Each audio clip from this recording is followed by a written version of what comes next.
Hi friends, in Microsoft Excel, let us create an attendance sheet using the checkbox. This particular video, we are planning to understand how the checkbox works.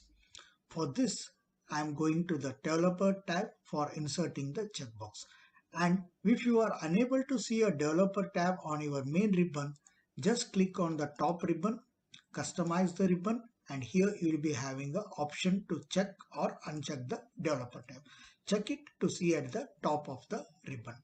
Go to the Developer tab, insert and insert a checkbox. Okay, assign it, place it wherever we need it. Okay, now there is a checkbox one written as a test. You can edit it using the right click it and edit test. For this particular case, I don't want anything to be written as a test. I am removing it. Okay, now you can see it. I am able to check it and uncheck it. I need this particular cell checkbox for entire range. So I am going to select this, copying it for the all the students and the all the days. Okay, so this checkbox is available for me for all the student names and for all the days. Now I need to assign this particular checkbox a particular cell or particular value to it. For this, I am right clicking it, format control. Now since the checkbox is unchecked, so it is showing as an unchecked. And now I am placing it on a control cell link. Okay, and placing it on a, I am selecting the cell for this particular checkbox, that is C2, and clicking OK. Now you can see that this particular checkbox has a value of true or false by this checkbox. Now for this one, I need to, again for the second cell, I need to continue the same thing. Right clicking on the checkbox, format cell. Now since this checkbox was already selected, it is showing it as checked. Now I am linking the cell link to this particular cell and clicking it OK. So you can see that it is showing it as true or false. Now I need to continue to doing this for all the checkbox. Now if we have more students and more number of days, it will be a very tedious job linking the each checkbox with the particular cell. For doing this, we need to write a macro. Now right click on the sheet, view code, insert module, and this is a particular code which is written for this particular checkboxes.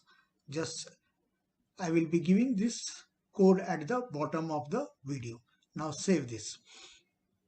Now since this Excel is not macro enabled file, so it is asking us to save it as a macro enabled file.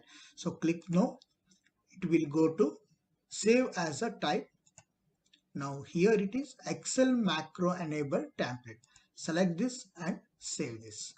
It will asking for the replacement, click yes, and here our Excel sheet is now macro enabled. Now since we have written a macro, we need to run it. So click on view, macros, view macros. In this particular Excel workbook, I have only one macro written. So selecting that one and running it. You can see here now all the checkboxes are assigned with the particular cells. See here. Okay. Now here I need to count how many students are present to the on this particular days. What is the students attendance? So click here, count with bracket open. First we have to write equal to count with bracket open.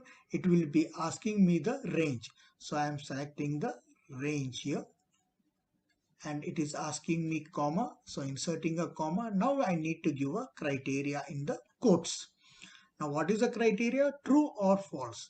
So for checking, I want to know the present, number of present. So I will be writing it as true, quotes close, bracket close and enter. Now for this particular name 1 student is present on 2 days, it is showing it as 2. Now if I check this, it will be changing the values automatically. Now I am dragging this for all the other students. So it gets changed automatically. Now similarly, we can do it for absent also. First equal to count with bracket open. I need to select the range, comma, in the quotes now false, since I am going for the absentee students. Bracket close, enter. Drag it for the all the students. So we can get total present and total absent. So this is the usefulness of the checkbox. It looks awesome when we take a printout. Now even this checkbox, we can go for the 3D. Okay, now you can see here this particular checkbox of the student name 2 on this particular date, how the checkbox looks like with the shadow with the 3D. In the printout, the true and false appearing doesn't look good, so we need to make it invisible. So select this, go to home, select it as white. So this particular true and false is also gone for us. So this looks very good when we take a printout.